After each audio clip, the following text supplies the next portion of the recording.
सुल्तानगंज घाट से कमरिया बन के यही पिया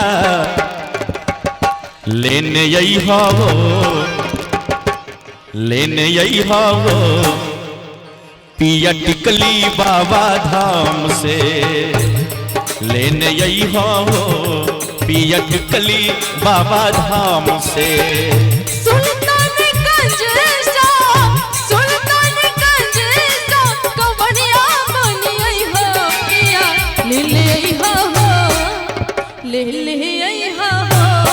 पिया टिकली बाबा धाम के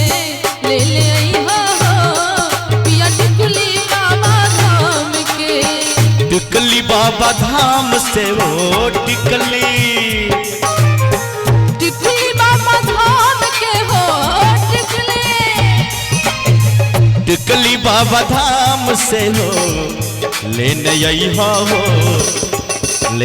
अइहा हो बाबा टिकली बाबा धाम से लेने अइहा हो पिया टिकली बाबा धाम से।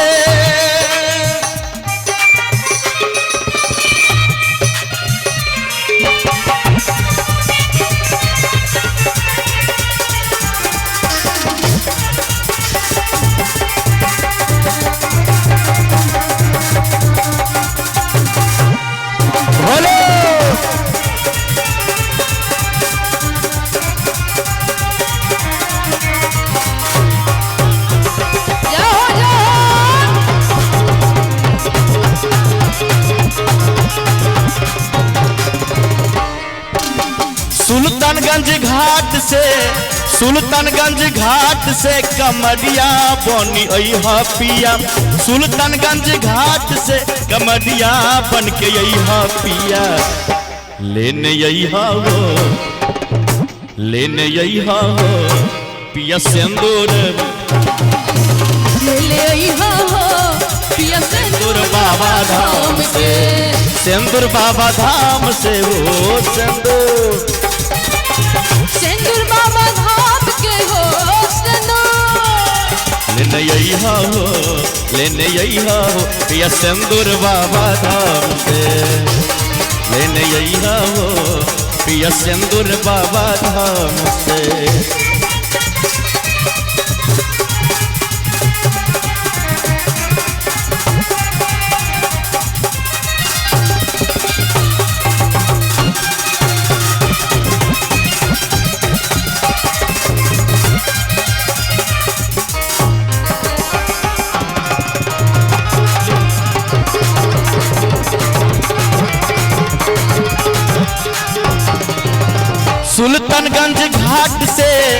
सुल्तानगंज घाट से कमरिया बनी अइहा पिया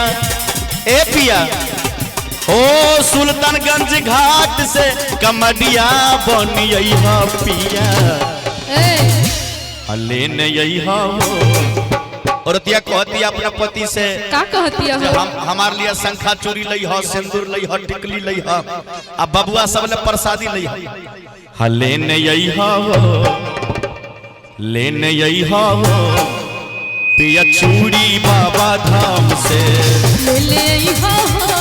पिया चूड़ी बाबा धाम के चूड़ी बाबा धाम से हो चूड़ी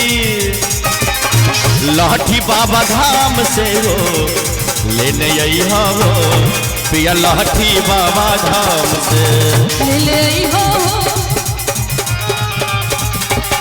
पिया लाठी बाबा धाम से लाठी